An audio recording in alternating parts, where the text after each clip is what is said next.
이 세상의 기원에 대해서 설명해 보려는 많은 시도가 있습니다. 그러나 철학도, 과학도, 종교도 만족할 만한 설명을 해내지 못합니다.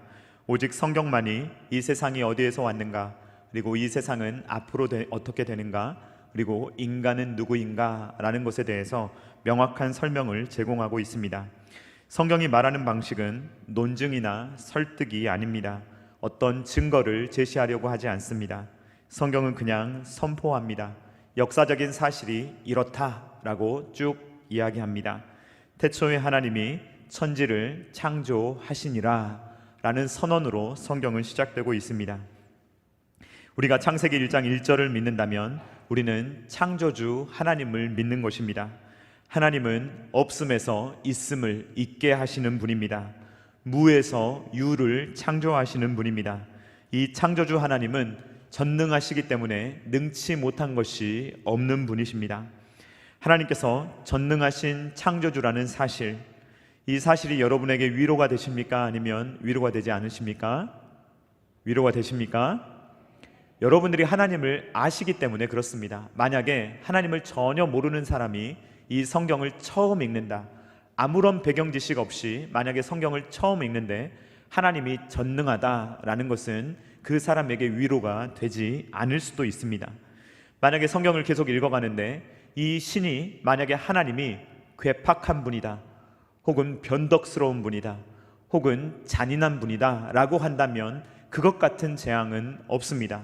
만약에 신이 전능한데 만약에 잔인하다, 그래서 사람을 취미로 죽인다든지 재미로 사람을 죽인다면 그 전능한 하나님은 얼마나 두려운 분이며 우리의 삶은 얼마나 무서움에 떨게 되겠습니까? 다행히 성경을 읽다 보면 하나님이 그런 분이 아니라는 것을 우리가 계시를 통해서 알게 되기 때문에 우리는 안도하며 기뻐할 수가 있는 것입니다. 성경이 말하는 하나님은 어떤 분이십니까? 전능하신 분이지만 동시에 은혜로우시며 자비로우시며 노하기를 더디하시며 인애가 크신 분이다 라는 것을 우리가 성경에서 발견하기 때문에 우리의 마음에 위로와 평안 그리고 안식을 누릴 수가 있는 것입니다. 성경을 통해서 우리가 또 발견하게 되는 것은 이 세상의 모든 피조물 가운데 하나님께서 우리 인간을 특별하게 사랑하신다는 사실입니다. 그 증거가 무엇입니까? 하나님께서는 오직 인간만을 하나님의 형상으로 창조하신 것입니다. 창세기 1장 27절 말씀 우리 한번 같이 읽어보도록 하겠습니다. 시작. 하나님이 자기 형상 곧 하나님의 형상대로 사람을 창조하시되 남자와 여자를 창조하시고. 아멘. 예전부터 타락한 인간들은 웅장하고 아름다운 대자연을 숭배해 왔습니다. 어떤 폭포를 보거나 혹은 하늘의 태양을 보거나 아름다운 별을 보면 그것들을 숭배해 왔습니다. 심지어 동물들 그리고 눈에 보이지 않는 천사들을 인간들은 늘 숭배해 왔습니다. 그러나 오직 인간만이 하나님의 형상대로 창조되었습니다. 다른 것들은 하나님의 형상대로 창조되지 않았습니다. 아무리 아름다운 자연도 하나님의 형상으로 창조되지 않았으며 천사들도 영적 존재이지만 하나님의 형상대로 창조되지는 않았습니다. 오직 인간만이 하나님의 형상대로 창조된 것입니다. 오직 인간만이 하나님을 닮았습니다. 인간은 윤리 교과서에서 가르치는 것처럼 단순한 사회적인 동물, 여러 동물들보다 공동체 사회성이 뛰어나며 또 지능이 조금 더 뛰어난 동물이 절대로 아닙니다. 인간은 하나님을 닮은 존재, 즉 하나님의 형상인 것입니다. 우리 옆에 계신 분들과 한 번 더 인사해 보겠습니다. 하나님을 참 많이 닮으셨습니다. 네, 다행히 형식적으로 하시는 분이 없는 것 같아요. 네, 하나님을 정말로 닮은 존재다라는 것이 우리 인간의 정체성인 줄로 믿습니다. 아이들을 보면 객관적으로 더 예쁜 아이도 있고 더 귀여운 아이도 있습니다. 객관적으로 보면 그렇습니다. 그런데 여러분, 누가 제일 예쁘고 누가 제일 귀엽습니까? 내 자식입니다. 내 자식이 제일 예쁘고 내 자식이 제일 귀엽습니다.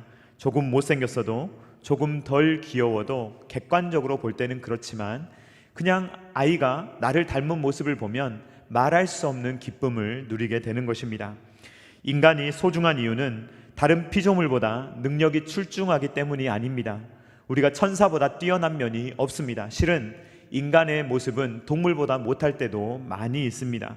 그러나 하나님께서 우리를 사랑하시는 이유, 그것은 우리가 하나님을 닮았기 때문입니다.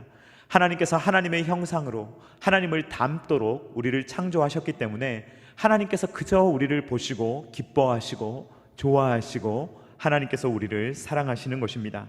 그리고 하나님께서는 우리를 피조 세계의 왕으로 세우셨습니다. 그리고 이 세상을 다스리고 통치하도록 하셨던 것입니다. 창세기 1장 28절 말씀 우리 한번 같이 읽어보도록 하겠습니다. 시작. 하나님이 그들에게 복을 주시며 하나님이 그들에게 이르시되 생육하고 번성하여 땅에 충만하라. 땅을 정복하라. 바다의 물고기와 하늘의 새와 땅에 움직이는 모든 생물을 다스리라 하시니라. 아멘.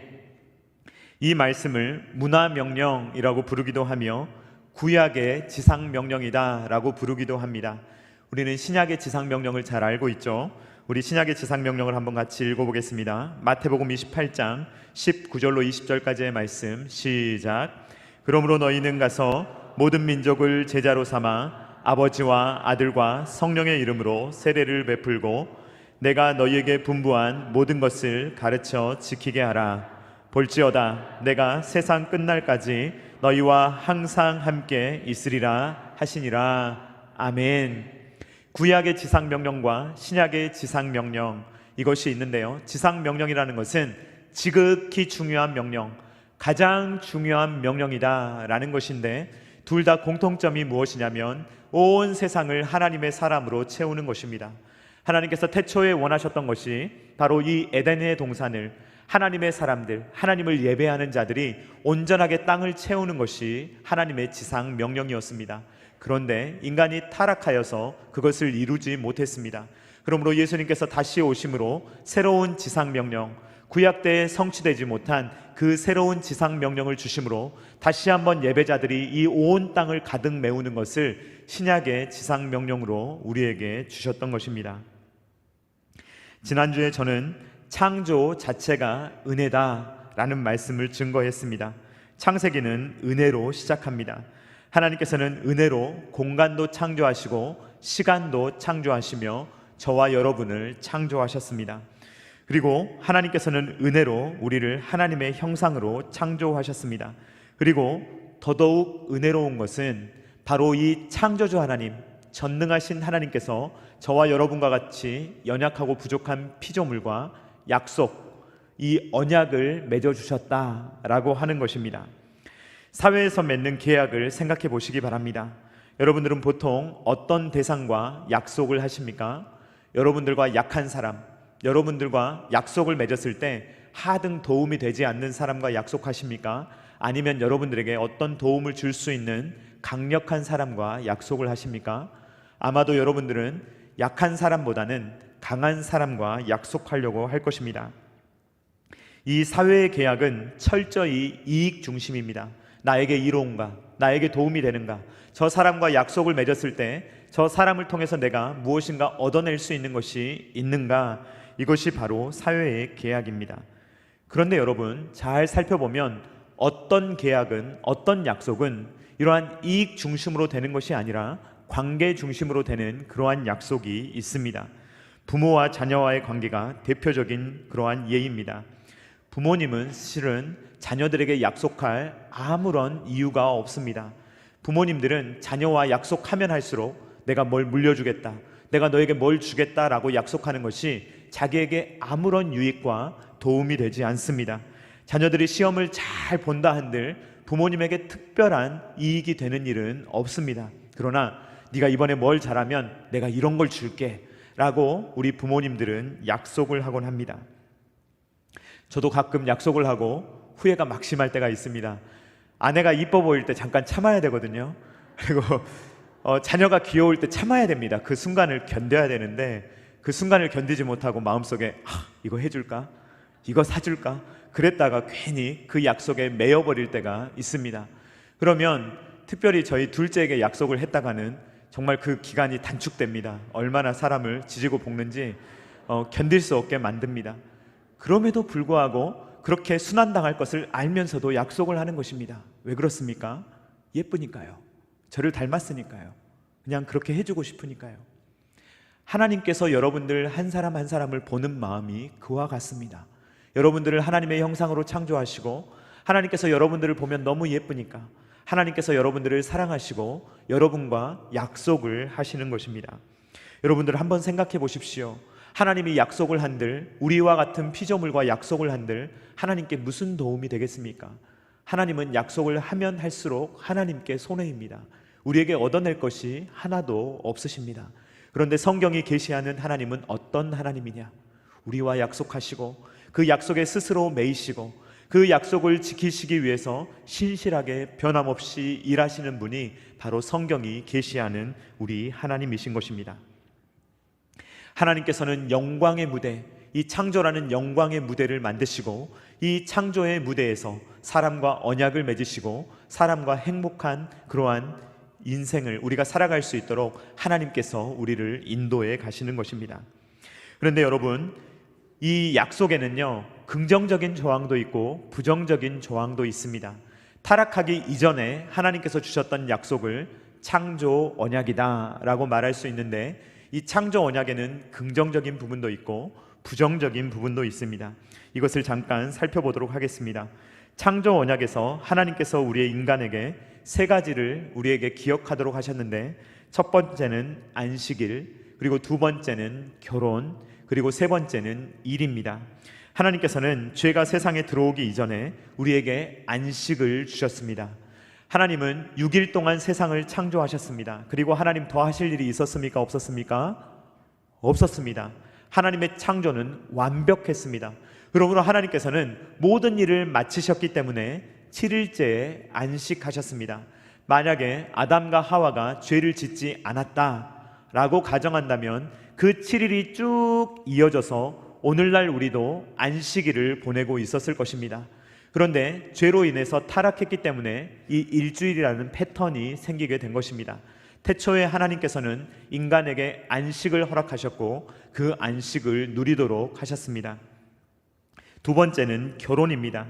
하나님께서는 결혼을 허락하심으로 남자와 여자가 결혼하여서 생육하고 번성하게 하셨는데, 만약에 타락하지 않았다면 그 땅에는 태어나기만 하면 예배자가 태어납니다. 죄의 영향력으로부터 전혀 자유로운 예배자들이 계속 태어나며 예배자들이 에덴의 동산을 채우고 점점 생육하고 번성하여서 온 땅을 차지하게 되는 것이 바로 하나님의 의도였던 것입니다. 그리고 그때 당시의 일은 우리가 생각하는 일이 아닙니다. 그 일은 바로 예배입니다. 하나님을 예배하는 것이 일이며 일이 예배인, 이것이 나뉘어지지 않는, 성과 속이 구분되지 않는 그러한 아름다운 땅이 바로 타락 전에 하나님께서 우리에게 주셨던 삶의 모습인 것입니다. 그런데 이러한 세상에서 아름답게 아담과 하와가 살아갈 때 주의해야 될 부정적인 그러한 약속이 있었는데, 그것은 무엇이냐면 하나님과 사람은 다르다, 창조주와 피조물은 다르다라는 것을 사람이 꼭 기억해야 할 필요가 있었던 것입니다. 그러므로 하나님께서는 해라 라는 것을 주셨지만 동시에 하지 말라 라는 명령을 주셨는데, 이것이 바로 우리가 잘 아는 선악과입니다. 하나님께서는 이 규정을 주시면서 이 선만 넘지 않으면, 창조주와 피조물에 이 선만 넘지 않으면 너희들에게 영생을 주겠다라고 말씀하시며, 하나님께서는 이 사람들이 이 규정을 어기지 않도록 아주 강하게 말씀하셨습니다. 창세기 2장 17절 말씀입니다. 우리 한번 같이 읽어보도록 하겠습니다. 시작. 선악을 알게 하는 나무의 열매는 먹지 말라. 내가 먹는 날에는 반드시 죽으리라 하시니라. 아멘. 여기에서 내가 먹는 날에는 너희가 아니라 너라고 되어 있죠. 이것은 아담과 하와에게 하나님께서 동시에 말씀하신 것이 아니라 아담에게 말씀하신 것입니다. 너라는 말은 단수이며 남성입니다. 그러므로 하나님께서는 아담에게 이 약속을 주셨습니다. 반장에게 주신 겁니다. 대표에게 주신 것입니다. 그러니까 아담은 이 말씀을 하나님께 들었으며 이 말씀을 가서 그대로 전달해야 되는 선지자적인 임무를 가지고 있었던 것입니다. 하나님께서 태초에 창조하신 아담, 이 사람은 바로 왕이요, 선지자요, 제사장이었습니다. 이 에덴 동산 자체가 성전이었습니다. 그러므로 여기는 죄도 없으며 온전히 하나님을 예배하는 예배자만 있었던 것입니다. 여기에서 잠깐 선악과에 대해서 다루고 지나가도록 하겠습니다. 선악을 알게 하는 나무, 이것을 너무 깊이 연구하지 마시기 바랍니다. 이것을 깊이 연구하다가 미끄러지는 분들이 있습니다. 그렇게 하지 마시기 바랍니다. 왜냐하면 성경이 깊은 내용을 제공하지 않기 때문입니다. 성경이 그 내용을 가르치지 않는데 그 내용을 자꾸 알려고 해서는 안 되는 것입니다. 성경이 선악과에 대해서 많은 정보를 제공하지 않는 이유는 성경이 기록된 목적이 이 선악과가 무엇인지를 알려주는 것이 목적이 아니기 때문입니다. 이것을 알리는 것이 목적이 아닙니다. 하나님께서 알리시고자 하시는 것은 이 선악과가 어떤 기능을 했는가라는 것입니다. 선악과의 기능은 무엇입니까? 선악과의 확실한 기능은 창조주 하나님과 피조물이 다르다는 것을 보여주는 표지입니다. 그러니까 이것만은 건드리지 말아라, 이 선만은 넘지 말아라 라는 것을 보여주는 표지, 기능을 하는 것이 바로 선악과입니다. 이 선악과가 하는 기능에 대해서 이해할 수 있는 좋은 예가 있는데 이것은 요셉의 이야기에서 발견이 됩니다. 요셉은 바로의 시위대장 보디발의 집에서 일을 하게 되었습니다. 이 보디발은요, 요셉이 너무 신뢰가 되는 거예요. 하나님이 요셉과 함께 하시고 요셉이 하는 일은 다 형통합니다. 정말 믿고 맡길 수 있는 사람이었습니다. 그러니까 이 요셉을 보니까 너무 믿음직스러워서 요셉, 너는 나의 이인자다. 너는 모든 것을 다 할 수 있다. 너는 나처럼 행동하면 된다. 네가 말하면 내가 말하는 것이다. 나는 너를 전적으로 신뢰한다. 이렇게 말했던 거예요. 그런데 이 보디발과 요셉은 주인이고 종입니다. 그러니까 이 보디발이 권한을 다 주었지만, 모든 것을 위임해 주었지만 딱 하나 건드리지 말 것을 알려줍니다. 그것은 바로 보디발의 아내입니다. 너는 내 아내만은 건드리면 안 된다. 네가 넘지 말아야 될 선이 있는데, 네가 따먹지 말아야 되는 선악과가 있는데, 그것은 바로 나의 가정이며 내 가정만 건드리지 않는다면 나는 너에게 모든 것을 위임하겠다라고 말했던 것입니다. 보디발의 아내가 요셉을 유혹하자 요셉은 이렇게 이야기하며 물리칩니다. 창세기 39장 8절로 9절 말씀 같이 읽어보도록 하겠습니다. 시작. 요셉이 거절하며 자기 주인의 아내에게 이르되 내 주인이 집안의 모든 소유를 간섭하지 아니하고 다 내 손에 위탁하였으니 이 집에는 나보다 큰 이가 없으며 주인이 아무것도 내게 금하지 아니하였어도 금한 것은 당신뿐이니 당신은 그의 아내임이라. 그런즉 내가 어찌 이 큰 악을 행하여 하나님께 죄를 지으리까. 아멘. 금한 것은 당신뿐이니 내가 어떻게 이것을 하리요? 나는 하나님께 범죄할 수 없습니다 라고 이 요셉이 이야기했던 것입니다. 선악과의 역할이 바로 이것입니다. 하나님이 금하신 단 한 가지, 넘지 말아야 될 단 한 가지의 선, 그것이 바로 선악과였습니다. 그러니까 요셉과 보디발 사이에 이 보디발의 아내가 했던 역할, 그것이 바로 선악과가 했던 역할이며, 아담과 하와가 선악과를 따 먹었다는 것은 바로 요셉이 보디발의 아내를 범한 것과 똑같은 죄입니다. 그러므로 우리는 이 선악과를 이해할 때 선악과가 무엇인가 여기에 너무 초점을 맞추면 안 되고, 선악과가 어떤 기능을 했는가, 성경이 말하는 것 여기까지만 보셔야 합니다.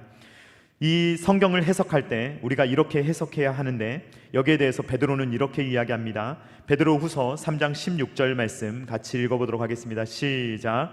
또 그 모든 편지에도 이런 일에 관하여 말하였으되 그 중에 알기 어려운 것이 덜어 있으니 무식한 자들과 굳세지 못한 자들이 다른 성경과 같이 그것도 억지로 풀다가 스스로 멸망에 이르느니라. 아멘. 여러분, 선악과를 너무 자세히 설명하는 분들을 경계하시기 바랍니다. 성경이 말하지도 않는 것을 막 끌어내어서 이렇게 저렇게 명료하게 설명하는 분들을 조심하시기 바랍니다. 성경이 말하지 않는 것을 가르친다면 귀를 닫으시기 바랍니다. 그것은 성경을 읽는 방법이 아닙니다. 무식한 자들입니다. 굳세지 못한 자들입니다. 성경을 억지로 풀다가 스스로 멸망에 이르는 자들입니다. 우리가 성경을 읽는 방법은 그러한 방법이 아닙니다. 이단들의 두드러진 특징이 무엇입니까? 첫 번째로 기존의 모든 교회와 모든 목회자들을 다 아니라고 말합니다. 다 부정합니다. 모두 못된 사람들이라고 말합니다. 저와 같은 목사들 그리고 여러분과 같은 교인들은 다 잘못된 사람들이라고 가르칩니다. 이것이 이단들의 첫 번째 특징입니다. 두 번째 특징은 인간 교주가 있다는 것입니다. 하나님을 높이는 것이 아니라 특정한 사람을 높이는 곳이 있다면 여러분들이 결코 가까이에서는 안 되는 것입니다. 세 번째로 성경의 내용을 지나치게 명료하게 설명한다 라고 말한다면 여러분들은 조심하셔야 합니다. 성경이 설명하지도 않는 것을 막 본인들이 설명한다 라고 하면 이단이라고 생각하셔도 맞습니다. 이 세 가지 내용을 꼭 기억하시기 바랍니다. 존 칼빈은 이렇게 이야기합니다. 성경이 가는 곳까지 가고 멈추는 곳에서 멈추어야 한다. 이것이 바로 우리가 성경을 해석하는 원리입니다. 한번 따라해 보겠습니다. 성경이 가는 곳까지 가고 멈추는 곳에서 멈추어야 한다. 성경이 말하면 듣기에 거북하더라도 들어야 합니다. 저도 성경이 말한다면 제가 전하기 힘들어도 전해야 합니다. 그러나 성경이 말하지 않는다면 우리는 거기에 대해서 말해서는 안 되는 것입니다. 다시 창조 명령으로 돌아가면 하나님께서는 아담에게 선악과를 먹지 말라고 명령하셨습니다. 그리고 그것을 어긴다면, 만약에 하나님께서 말씀하신 단 한 가지의 명령, 이것만 하지 않으면 너와 나는 좋아 라고 말씀하셨는데 그 한 가지를 만약에 어긴다면 너는 정말로 반드시 죽을 거야 라고 말씀하셨는데, 이 말은 이 히브리어로 모트 타모트입니다. 우리가 히브리어를 몰라도 이것이 반복된다는 것을 여러분들 들으실 수 있을 것입니다. 모트 타모트. 이 모트라는 말이 죽는다는 말입니다. 죽음이라는 말입니다. 그러니까 죽어 라는 말이니까 반드시 죽을 거야 라는 말입니다. 여러분들이 이 말을 듣고 잊어버리기 쉽습니까? 어렵습니까? 어렵겠죠? 반드시 강조해서 반드시 죽으리라 모트 타모트라고 말했다면 이 아담은 잊어버릴 수가 없으며 이 말을 반드시 전했을 것입니다. 그런데 이렇게 하나님께서 이 모든 것들을 전달해 주셨는데 이것이 전달이 잘 되지 않았습니다. 그리고 이 아담은 이것을 꼭 지켜야 했는데, 하와도 꼭 지켜야 했는데, 그래서 이 창조 명령을 행위 언약이다 라고도 하거든요. 이 창조 언약을 행위만 하면, 그 행위는 뭐냐면 안 하기만 하면 됩니다.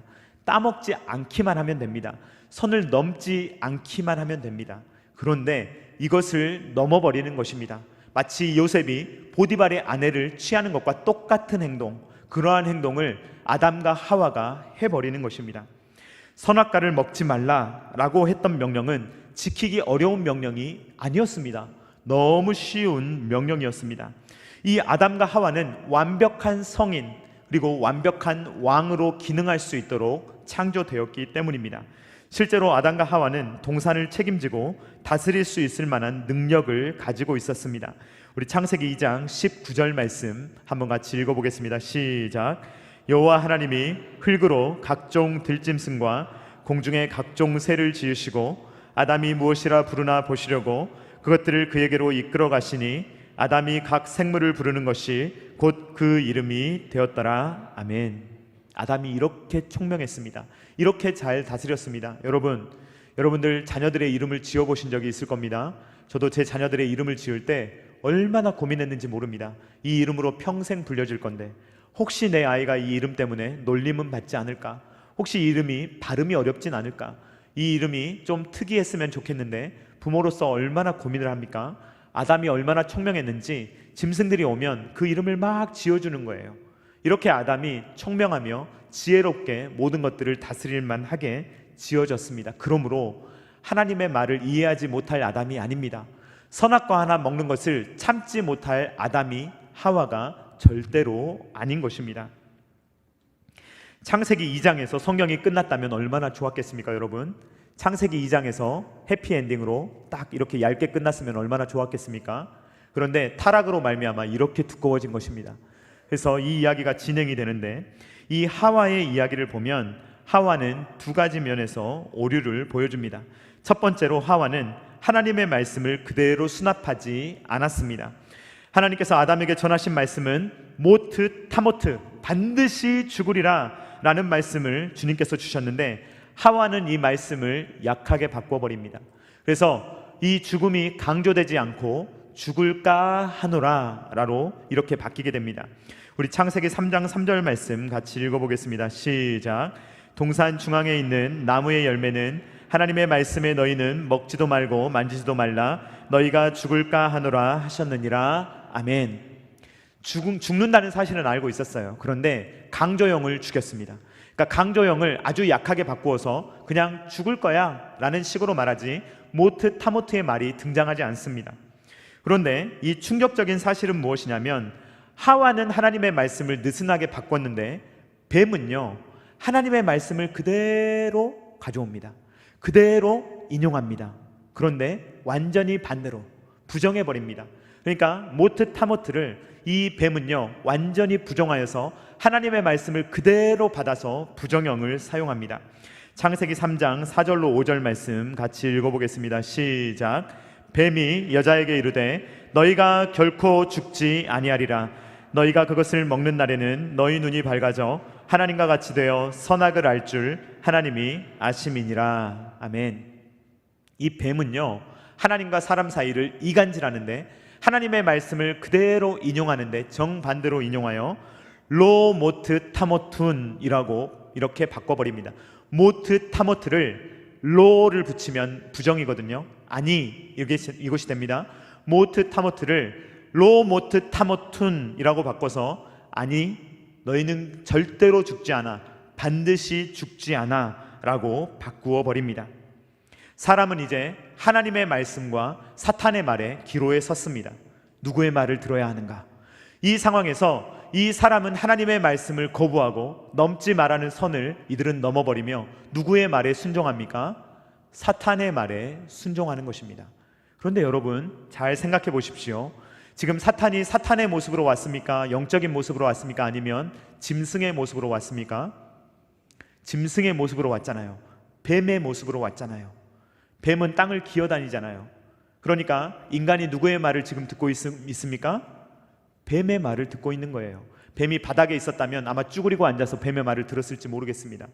이 뱀이 이야기할 때 아담과 하와는 분명히 짐승을 다스려야 되는데 이 짐승이 하는 말을 그대로 듣고 아 그래? 짐승아 그래? 아 나는 하나님이 이렇게 말씀하셨는데 듣고 보니까 네 말이 더 맞는 것 같아 라고 하면서 이 짐승의 지배를 받는 하나님께서 다스리라고 말한 그 짐승의 말을 들으며 짐승의 지배를 받는 그러한 모습을 우리는 보게 되는 것입니다.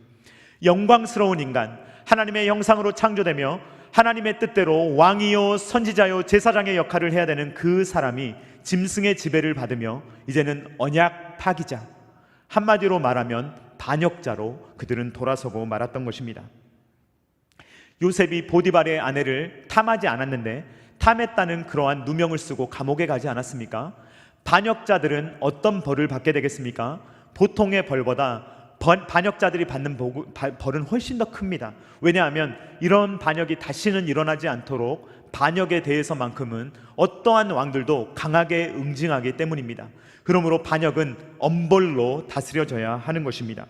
아담과 하와는 누구였습니까? 하나님이 지키라는 꼭 한 가지의 계명을 어겼으며 절대 넘지 말라는 선을 넘었던 에덴 동산의 반역자들이었던 것입니다. 그러므로 하나님께서 반역자들을 어떻게 하신다 해도 반역자들의 입에서는 어떠한 말도 할 수가 없는 것입니다. 사실 하나님께서 타락한 인간을 버리셔도 그냥 없애버리셔도 없던 일로 하자 너희들 괜히 창조했구나 그냥 탁 없애버리셔도 주님 상관없으신데 주님께서는 그렇게 하지 아니하시고 하나님께서는 인간을 하나님을 닮은 우리를 하나님께서는 절대로 포기하지 아니하시고 너희들을 건져내겠다 너희들을 구원해내겠다 너희들을 반드시 내 소유로 삼겠다라고 주님은 말씀하시며 구원 역사를 이루어 가시는 것입니다. 주님은 그냥 약속을 하십니다. 약속을 하시고 그 약속에 매이십니다. 그러므로 저와 여러분들을 구원하셔 우리가 주님의 자녀로 살아갈 수 있도록 주님께서는 구원 역사를 써가십니다. 그것이 바로 우리가 가지고 있는 성경 말씀인 것입니다. 우리 창세기 3장 15절 말씀 같이 읽어보도록 하겠습니다. 시작. 내가 너로 여자와 원수가 되게 하고 내 후손도 여자의 후손과 원수가 되게 하리니 여자의 후손은 내 머리를 상하게 할 것이요 너는 그의 발꿈치를 상하게 할 것이니라 하시고. 아멘. 한번 따라해 보겠습니다. 원시복음.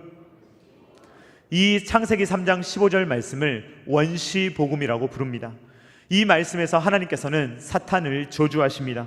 내가 너라는 것은 사탄을 말합니다. 내가 너로 여자와 원수가 되게 하고, 하나님께서는 지금 저주를 하시면서도, 이 뱀을 저주하시면서도, 이 사탄을 저주하시면서도 여자의 후손을 통해서 구원하시겠다는 구원 약속을 주님께서 우리에게 주시는 것입니다. 하늘로부터 그 창조주 하나님께서 우리와 이 약속을 맺으시며, 나는 너희를 포기하지 않고 사탄의 세력을 주님께서 멸하시며 그들을 완전히 제거하시며 주님께서는 우리를 붙드시며 우리를 반드시 구원하시겠다라는 약속을 우리에게 주시는 것입니다. 이것이 하나님께서 말씀하시는, 성경이 말하는 하나님의 포기할 수 없는 사랑, 하나님의 열심, 하나님의 멈출 수 없는 사랑, 하나님의 꺾이지 않는 사랑인 것입니다. 창세기부터 요한계시록까지 성경을 읽을 때 만약에 여러분들이 그 하나님의 사랑을 발견하지 못한다면 여러분들은 껍데기만 읽는 것입니다. 여러분, 성경을 읽으실 때 창세기부터 요한계시록까지 알날이 박혀있는 하나님의 사랑을 꼭 발견하실 수 있기를 주님의 이름으로 축원드립니다. 그 사랑을 발견하시기 바랍니다. 그 사랑을 붙드시기 바랍니다. 그 사랑을 누리시기를 바랍니다. 그 사랑을 알고 예배하시기를 바랍니다. 그렇게 언약의 주님을 바라보며 살아갈 수 있는 저와 사랑하는 성도님들 다 되실 수 있기를 주님의 이름으로 축원드립니다. 주님의 이름으로 축원드립니다. 다 같이 찬양하도록 하겠습니다.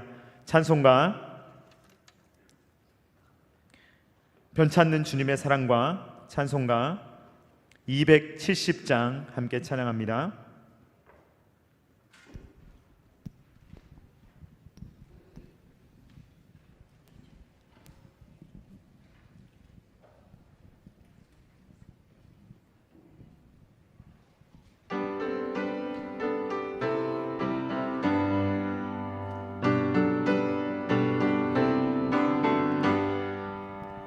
변찮는 주님의 사랑과 거룩한 보혈의 공로를 우리 다 찬양을 합시다. 주님을 만나볼 때까지 예수는 우리를 깨끗게 주시니 그의 피 우리를 눈보다 더이게 하셨네. 우리를 깨끗게 한 피는, 우리를 깨끗게 한 피는 무궁한 생명의 물일새 생명의 구원을 받은 자 하나님 찬양을 합시다. 예수는 우리를 깨끗게 하시는 주시니 그의 피 우리를 눈보다 더이게 하셨네. 주님의 거룩한 보혈을 날마다 입으로 간증해 담대히 싸우며 나가세. 천국에 들어갈 때까지 예수는 우리를 깨끗게 하시는 주시니 그의 피 우리를 눈보다 더이게 하셨네. 십자가 단단히 붙잡고 날마다 이기며 나가세.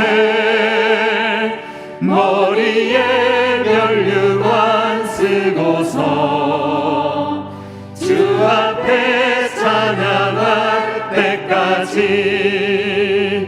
예수는 우리를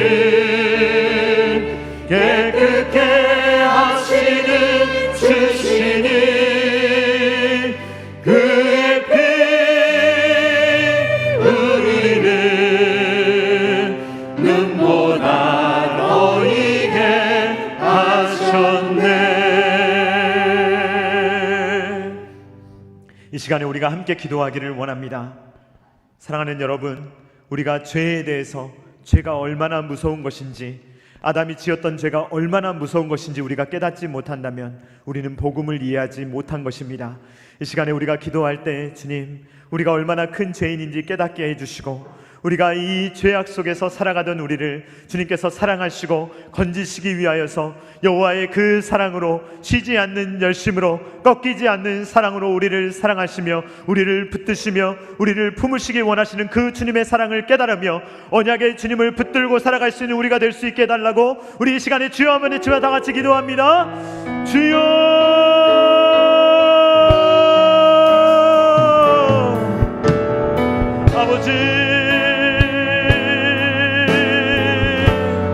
아버지 하나님, 우리가 하나님의 사랑을 주님 온전히 알 수 있도록 아버지 하나님 붙들어 주시기를 간절히 바라고 원합니다. 아버지 하나님, 우리가 지은 죄가 얼마나 큽니까?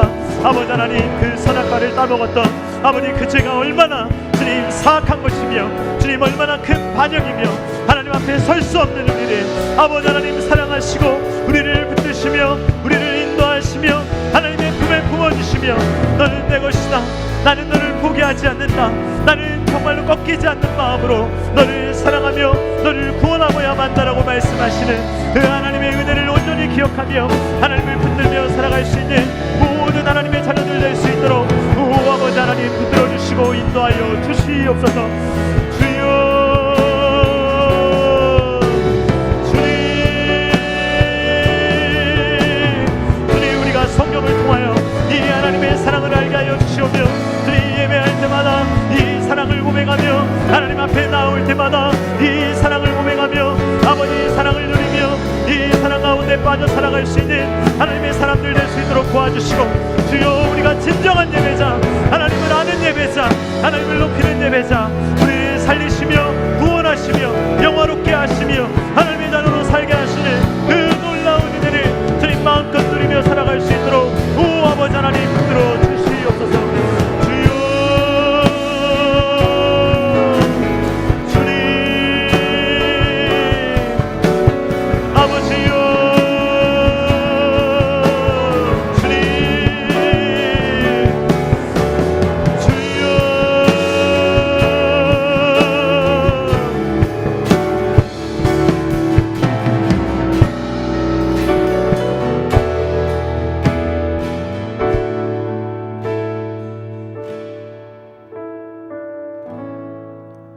주님, 우리를 불러주셔서 감사합니다. 말씀하여 주셔서 감사합니다. 깨닫게 해주셔서 감사합니다. 주님, 우리가 무엇보다도 우리의 죄악이 얼마나 큰지, 아담의 죄가 왜 내 죄인지, 넘지 말아야 될 선을 수시로 넘으면서도 하나님 앞에 교만하며 뻣뻣한 목으로 나아가며 나 정도면 괜찮지 않습니까? 저 정도면 훌륭한 그리스도인이 아닙니까? 라고 말하며 주님, 우리 스스로를 높게 평가하는 우리의 죄악된 마음을 주님 깨트려 주시옵소서. 주님, 주님께 두 손 들지 않고서는 견딜 수 없는 마음을 허락하여 주시고, 주님께 납작 엎드리지 않고는 주님 견딜 수 없는 마음을 허락하여 주시옵소서. 우리의 죄성을 깨닫게 하시며 도저히 우리 힘으로는 설 수 없음을 주님 앞에 고백하게 하여 주시옵소서. 완전히 주님께 순복할 수 있도록 도와주시고 완전히 두 손 들 수 있도록 도와주시오며 하나님의 은혜 없이는 설 수 없음을 다시 한번 고백할 수 있는 하나님의 자녀들 될 수 있도록 아버지 하나님 도와주시옵소서. 주님, 우리 자신을 볼 때 주님, 우리는 연약합니다. 부족합니다. 도저히 하나님 앞에 설 수 없습니다. 그러나 주님, 창세기부터 요한계시록까지 하나님의 사랑을 주님 알알이 적혀서 주님 박아주셔서 우리로 하여금 발견하지 않고는 견딜 수 없게 하시며 주님, 그 사랑을 알게 하시며 깨닫게 하시며 누리게 하시니 감사합니다. 주여, 주님의 사랑을 알게 하여 주시옵소서. 언약의 하나님을 만나게 하여 주시옵소서. 약속하시는 하나님을 알게 하여 주시옵소서. 주님께서는 너는 내 것이라 말씀하시며 나는 너를 포기하지 않는다, 나는 너를 붙든다, 나는 너를 구원내고야 만나라고 말씀하시는 그 하나님의 음성을 들을 수 있도록 도와주시고, 주님의 손에 붙들려 살아갈 수 있는 모든 하나님의 자녀들이 될 수 있도록 아버지 하나님께서 함께하여 주시옵소서. 이제는 우리 구주 예수 그리스도의 십자가의 무한하신 은혜와 독생자 아들을 아낌없이 내어주신 성부 하나님의 사랑하심과 성령 하나님의 감동 감화 역사 교통하심이 우리가 지었던 그 죄가 얼마나 큰 것인지, 우리가 얼마나 큰 반역의 죄인인지, 우리가 넘어서는 안 되는 선을 넘었음을 기억하며 주님 앞에 두 손 들고 나아가며 은혜를 구하며, 동시에 그 하나님의 측량할 수 없는 사랑을 기억하며 오직 예수 그리스도의 보혈의 능력으로 살아가기를 원하는 사랑하는 모든 주님의 자녀들의 머리 위에와 각 가정과 주님께서 피로 값주고 사신 첨단 계라시교회 위에와 조국과 세계 열방 가운데 영원토록 함께 있기를 간절히 축원하옵나이다. 아멘.